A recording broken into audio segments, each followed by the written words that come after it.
Hello, Bill. Good afternoon, Matt. Good to talk with you on this post-election day afternoon. Just so folks know, I'm in my office. I have an office.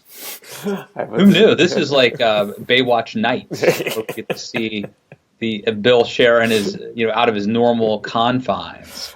see, 'cause I telecommute. I don't have a regular, day job because I'm a freelance writer, uh, and I've been doing that out of the house for a long time.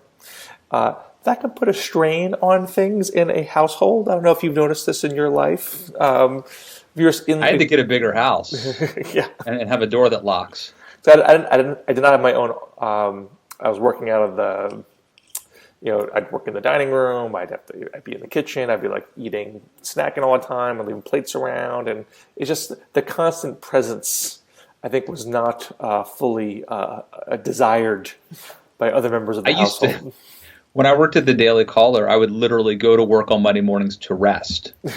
Like other people had weekends to rest. I Right. would go to work Monday morning to get some rest. I only mention this not because my background is drab, but I'm trying to talk in a restrained tone of voice out of respect for my other building denizens. So if I seem a little less emotive, that is why. All right. I will also try to match you with my voice. And you're listening to NPR. It's in the Inside Voice edition of the DMZ. Inside Voice Edition. I like that. Not so fresh air, whatever we want to call it. So I think we're both happy about what happened in Alabama, right? Yeah, I think so. I think I said I probably wouldn't have voted either way, but You want to I'm vote not. You want to go Nick Saban? You wouldn't have written in somebody? I might have, but I'm not upset. I can certainly say I'm not upset at how things ended up. And I guess I'm having a little faith restored, that I really thought Alabamians. I mean, who knew you called them Alabamians? I just found that out, but It's I not, really, not Alabamans. I would assume Alabamians, but it's It's Alabamians. Arkansans. Take it up with the Alabamians. I thought after watching that Frank Luntz focus group, which was admittedly with white Republicans, that they were going to just make excuses to go vote for Roy Moore. And I mean, because look, Alabamians voted for Donald Trump by 27 points after the Access Hollywood video came out. So, if you use that logic, but the other thing was Roy Moore had never done that well down there in a general election. It always underperformed compared to others. So anyway, I was surprised, pleasantly surprised, I would say. So, I wrote a piece about this. I wrote a piece about this for Politico, which I'll get into in a little bit. But part of what I had in there was the question of whether abortion was going to be the death knell for Jones. You wrote about this beforehand. Other people had said, look, Moore does not have a good chance running as a child molester in Alabama, but abortion is a really tough I don't know hurdle. that he was running as if he ran as a child molester on the child molester ticket. I don't know if that's how he ran, but being an alleged molester didn't help him. But I'm on the child molester ticket. But the argument was this is a very religious state. Abortion is the number one issue, and telling someone they have to, basically approve of some other sin, that's not going to fly. And here we are. The guy actually won. So, from your perspective, as someone out of the conservative movement, so one of the things that I cited in my piece was an argument by an Alabama writer named Josh Moon, saying, "Hey, Alabama voters, this conservative approach you have to voting, your sin is my sin is better than your sin. Family values. All it's done is elected a bunch of miscreants to our state who have been corrupt, who have been sexual criminals, and who have run our state into the ground. Is it possible that the Alabama electorate has absorbed some of that argument, saying, you know what, abortion's important to me, but I'm not going to let Roy Moore use that as a shield to cover up his own sins. Does this represent any kind of larger sea change in how abortion fits in the conservative movement's priority list? I don't know. I mean, I would just say this. So first of all, I don't think any philosophy or party has cornered the market on decency. Yes, there are a ton of phony Christian conservatives who are scumbags and hypocrites, and yes, there are a ton of progressive liberals, and we don't have to look too far to find some examples of people who the Harvey Weinsteins of the world, right? Who were allegedly, woke feminist progressives who were maybe not true to to the things that they advocated. It's the human condition. So I don't like the fact that this guy's saying that we've tried these family values people and they didn't work out. I think that, but I would say that I think that that voters were saying, like, look, we've been talking about the issue of abortion for 45 years. But this is a new thing that we're confronting. Roy Moore, a candidate who had some very unique and very disturbing allegations lodged against him, and we have a chance to make a symbolic statement about how we feel about that. And it's not like Doug Jones. I mean, I think Doug Jones, although he had a bit of a radical position on abortion, he came across, I think, as a very nice, temperamental guy. He obviously had a distinguished resume, did not come across as a crazy leftist. I think just temperamentally seems like a good guy. And I do think that the Doug Jones landed on a very compelling message at the end, which was Alabama's on the ballot. We are tired of being embarrassed. We are tired of being ridiculed as yokels and as, whatever, the way that people look down their noses at the Deep South. Well, that's why I think the thing that Josh Moon was saying, dovetails with that. I mean, Moon wrote in a very, acid way, very provocative way. I think the way he wrote that was written in a way as to offend and turn off rather than to persuade. Right. So Jones takes it, sands off those rough edges, and Jones had an ad digging up an old Roy Moore column where he said public preschool is akin to Nazi youth corps.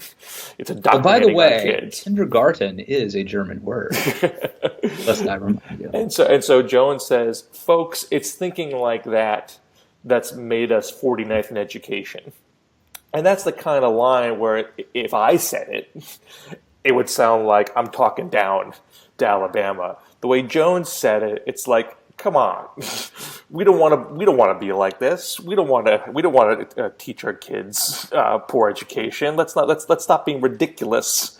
And I think that messaging, whether it was surrogates like Charles Barkley, who were basically repeating that mantra, or whether it was Republicans like Senator Shelby, who was talking about the image of Alabama, that was a consistent drumbeat heading into Election Day. And I really think that drove, I think it drove turnout among African Americans. And I also think it drove enough white Republicans to write in, to either not turn out and vote or to write in a candidate's name that made the difference in terms of the margin. The write-ins were a little bit bigger than the margin. Yeah. But your point about his abortion position, I think, is also his abortion position and his temperament. Yeah.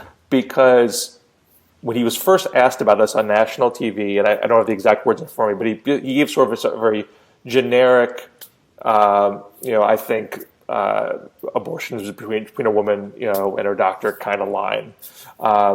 It was said in kind of plain spoken language. It didn't come across like a politician trying to calibrate something. And because it was sort of imprecise, Roy Moore, other people said, aha, he's for abortion till the third trimester. It could be 9 months he's for abortion. He wants abortion for everybody.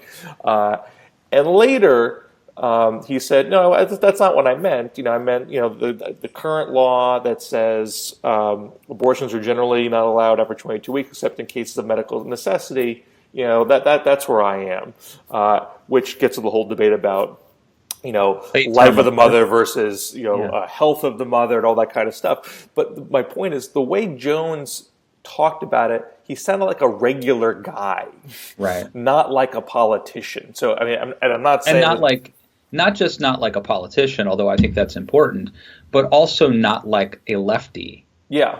He did not sound like a radical left-winger. Right. He's like, this is a comment that, look, you don't get abortion in the third trimester. It's for medical necessity. What's the big deal? It just was... I think it was hard to lay a glove on him because of that. Because the broader message was about civility and decency, working across the aisle, and common sense. That was the persona. It wasn't just the talking points. That was the persona that he had. Right. And he also had he fit the district. I mean, he fit the state. I mean, I'm not saying he was a caricature of the South by any means, but he also didn't seem like some, carpetbagger or like young tech, like Bernie bro lefty. I mean, he seemed like, a real authentic Alabamian. He seemed like a real guy. So I think that covers a multitude of policy sins. I think the abortion issue did not end up, obviously did not end up being definitively stopping him. And I think that part of it is that his demeanor and his temperament, coupled with Roy Moore's unique challenges to overcome, prevented that issue from being the dispositive. Now, having said all that, Jones's vote total was a little bit under what Hillary's vote total was in Alabama. It was 8% less, which, this is a special election. You actually would expect that to drop a lot more because turnout in general drops for special elections. Roy Moore's vote total was half of Donald Trump's vote total. That's just a total collapse. Now, I think I've said this on past shows. I've written about it previously. All the special elections this year, the Republican vote total went down more from 2016 than the Democratic vote total. But this in Alabama was the biggest discrepancy of them all. So even when Democrats have lost the special elections, right, their vote total has declined by a smaller margin Correct. than Republicans. And in the case of John Ossoff in Georgia, it was almost exactly the same. It was literally like less than 1% decline, whereas Karen Handels was more like, if I recall, I think it was like 30%. But these are all Republican areas, so the Republican still wins. By the way, Ossoff is a good example of what I was just talking about, which is that if Doug Jones had looked and sounded like Ossoff, I don't think you would have won. Right. So there's two takeaways from that, in my opinion. One is that you have a pattern of declining Republican turnout, which I think is a very bad omen for Republicans in 2018. If this stays, the Republicans are generally demoralized, they're divided over Trump, and they're not turning out as big in numbers. That's the ingredient you would have for a wave election. The converse of that is, Democrats shouldn't get overly excited about what this means. It's not like Doug Jones wooed a bunch of Republicans over to his side. He has had the Democrats who already exist to show up. And that doesn't necessarily give you an insight on how to expand your base in a non-special election where the other external factors are not running as a child molester and not necessarily having Trump as a background force either. Well, what I'm wondering is, we always wonder if Democrats are going to come up with a template, and if Doug Jones is, if that's just an anomaly. There's 435 House seats, and obviously 50 states, and every situation is going to be unique and ad hoc, or if there's going to be like a consistent theme, and if there is a consistent theme, then the Doug Jones model would be interesting to see if people might try to replicate that, and that would be that we are going to be the opposite of Donald Trump. If Donald Trump is vulgar and crude, we are going to be decent and we are going to be the values voters, so to speak. Well, this is where I think things get very interesting for Doug Jones right away. Yeah. This goes to the piece I wrote for Politico today, which is, for Doug Jones, now comes the hard part. Normally you get elected to the Senate, you won because you reflect the views of your state, and you have a 6-year term, so you tend to keep your head down, learn the ways of the upper chamber, don't become a big grandstander, and get acclimated. Jones is finishing out a term, so he has to run again in 2020, and he knows full well that he's not perfectly in line with Alabama, but he's got to take votes right away. Every vote that he takes is going to be innately scrutinized. He promised to work across the aisle. If he votes like a regular Democrat, he'll get smacked upside the head in 2020. You said you're going to work across the aisle and you didn't. If he is abetting Trump's agenda, his own base that showed up to him is going to say, wait a second, why should I vote for you a second time? This is not, you ran as a Democrat, a pro-choice, pro-climate science, pro-civil rights Democrat, and you're helping Donald Trump. That doesn't square either.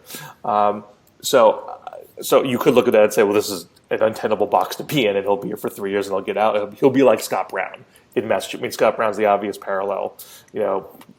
Won a fluky special election 1 year into the Obama presidency, generally voted like an obstructionist Republican with the one exception of Wall Street reform. Elizabeth Warren comes around, boom, he's gone in 2 years. Certainly could happen to Doug Jones.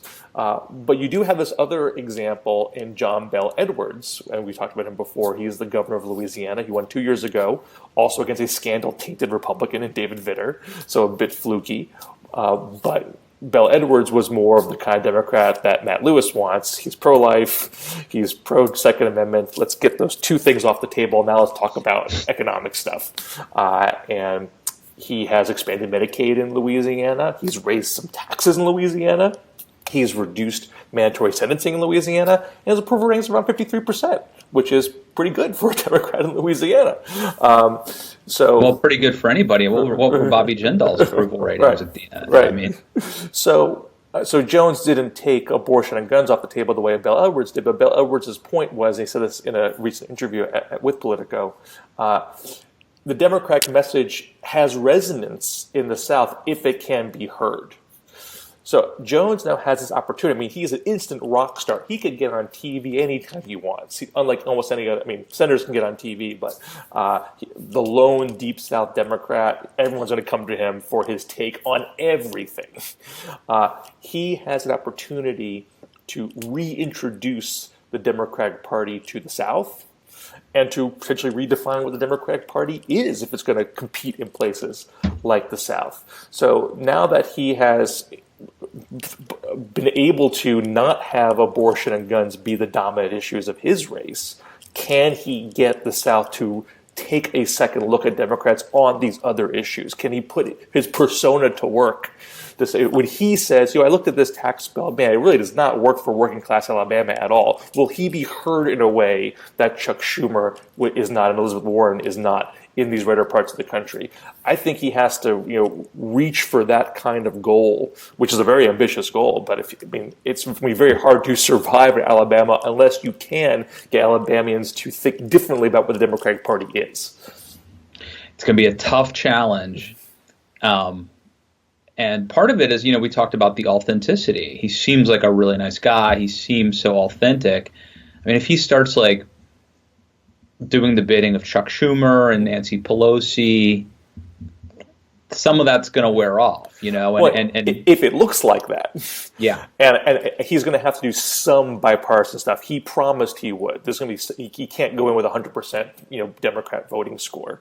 By the same token, there's a lot of excitement from liberals, women, African American, you name it, environment, whatever the identity politics coalition is, and they're not going to be happy if it looks like he's pivoting too much. Right. No, so it's a tough spot. He's got to be who he is, but if he's seen as doing Schumer's bidding, that's not going to work. If he's seen as being Doug Jones, making his case, and connecting with his voters and Alabama voters, saying that this, what I'm doing here is not for these cultural elites. I'm doing what's right for us here. If he can make that kind of case, he has a chance of surviving beyond the 3 years. And also, I think the bigger goal would be to make Democrats competitive in the South again. I mean, if you got, it's not just one, it's two. It's Bill Edwards and him, two states next to each other. Are these the building blocks for resurgence over time? So, what do you think about the Steve Bannon internet? The Republican Civil War right now. So, Steve Bannon is now 0 for 2. And he basically talked Donald Trump into supporting Roy Moore, which looks really embarrassing today. I think that it's certainly not the end, but it's a victory if you are, if you are in my wing of the conservative movement, going up against the populist nationalist Bannonites. What happened last night is a good thing in the context of that internecine struggle. I think Steve Bannon has one gear. And the problem with people who have one gear is there are times when the stars align for you, and then you're a genius. Wow, he really sucked. He really picked the lock in 2016. He knew exactly what the American public wanted. Wow, that guy's a genius. No, there was a weird collection of events that happened to fit for a guy like... clock is right twice a day. That's right. So here you are. You barely won the presidential election. Really fluky. You're having a tough time actually getting things done in Congress. If you're an actual student of political history, you know those midterm elections are very dangerous for the party in power. It is the absolute worst time to start an internal intra-party civil war because you're already on your heels and you're seeing the evidence of the risk. You've been given a warning sign right now. So why would you plow ahead with more challenges to incumbents in 2018 when you can see where this leads you? But I think the guy just doesn't have the capability to strategically retreat, to recalibrate, to say, this is not the right time. That's just not how this guy is. This guy just likes to burn things down because he likes to burn things down. Right. And so for those, I just wanted to put it into context. I think our listeners, our viewers are very sophisticated. But just in case anyone doesn't remember, Steve Bannon, as you alluded to, has promised to primary every Republican incumbent senator except Ted Cruz. And what that means is that what we saw last night in Alabama, as we're taping this on a Wednesday, what we saw in Alabama could be replicated in other states where you could have these fringe candidates who are Bannonite winning primaries, in some cases maybe even against incumbents. This was an open seat because of Jeff Sessions, but vacating it to become Attorney General. But you could have, we already saw Bannon has pushed out Bob Corker in Tennessee and Jeff Flake in Arizona. And if Bannon helps the nationalist populist candidate win that, you could have we could replicate what happened in Alabama. You could have Democrats winning in Tennessee and Arizona over a fringe candidate. Well, the one wrinkle on that is that Bannon and Trump appear to be maneuvering to prevent Orrin Hatch from retiring. This is a guy who is classic establishment Republican. This is not. But this is only after Bannon attempted to recruit a challenger to Orrin Hatch. But the person that was trying to step up was Mitt Romney, who is seen as even more established than Orrin Hatch. We can't have Mitt Romney having this national platform to stick it in Trump's eye all the time, so let's now go hug Orrin Hatch. So even his own philosophy of burn it down is bumping up against various elements of reality. By the way, I don't know if I told you this before. There's a book that was written in the 80s called Thunder on the Right. And it was basically the Too Dumb to Fail of 1982. This is a guy predicting that the Republican Party was falling apart as the Reagan Revolution was taking over. And that was a bad midterm, I think, though. I think Reagan had, definitely 86 was a bad midterm for Reagan. They lost the Senate that year. But this guy had been a conservative, and he kind of turned against the Republican Party and talked about how it was falling apart and coming apart. But the funny part is, he talked about this young firebrand Republican who was burning down the house, and it was Orrin Hatch. Like, if you read the description, you would have thought it was Ted Cruz. It's Orrin Hatch. He was talking about this young, ultra right wing kid who doesn't know, doesn't play by the rule, plays by his own rules. Well, it's pretty typical to have someone who gets their foot in the door by taking pot shots at a flagging establishment, and they get in there and they evolve and they grow and they become the establishment themselves. It's a pretty standard succession of events. But Bannon is someone who is uncomfortable just being that guy. He wants to be on the outside. He wants to fight. He wants to draw blood. I can only imagine because it's fun. It's a fun thing to do. And Trump too. I mean, is perpetual. He's the consummate insider. He is in the most elite club possible, a member that has, a club that has 45 members in history, and he still postures himself as an outsider who is, an outer Bronx chip on his shoulder, or an outer boroughs chip on his shoulder kind of thing. So just to close this out, because I need to leave in a few minutes. As the person who wrote Too Dumb to Fail, here's a situation where Roy Moore was not too dumb to fail. He actually failed. There is a strong suggestion that this will be a good midterm for Democrats in 2018 if the current trajectory continues.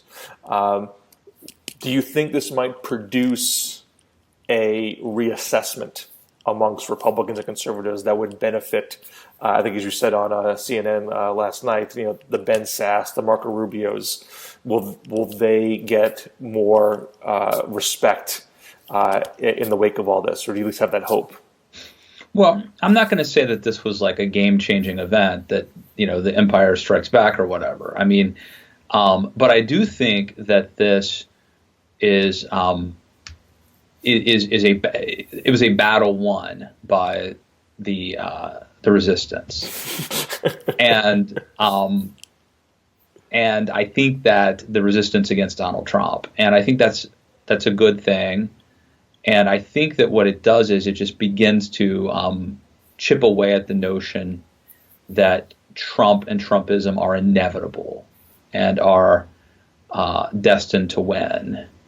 I think that you've had a crisis of confidence amongst mainstream conservatives and establishment Republicans who really felt like they were, as Whittaker Chambers said, had left the winning side for the losing side, that they were on the wrong side of history, that the Republican Party and the voters had left them, and that psychologically can make even if you don't succumb and don't sell out and become a Trumpite, lacking the confidence that the public, that the base is with you, can make you look very weak. So I think this is at least a step in the right direction.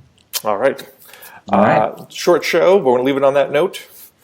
And sound off in the comments. Do you like the long shows better? Should we keep it to a half hour? Is this the better model? I don't know. You tell us. Till next week. We have at least one more for this year, I think. Yeah. All right, guys. Check us out. Check out my podcast. Check out Bill's piece in Politico. And follow us on Twitter at DMZ Show, and we'll see you back here in the DMZ next week. Take care. Yep.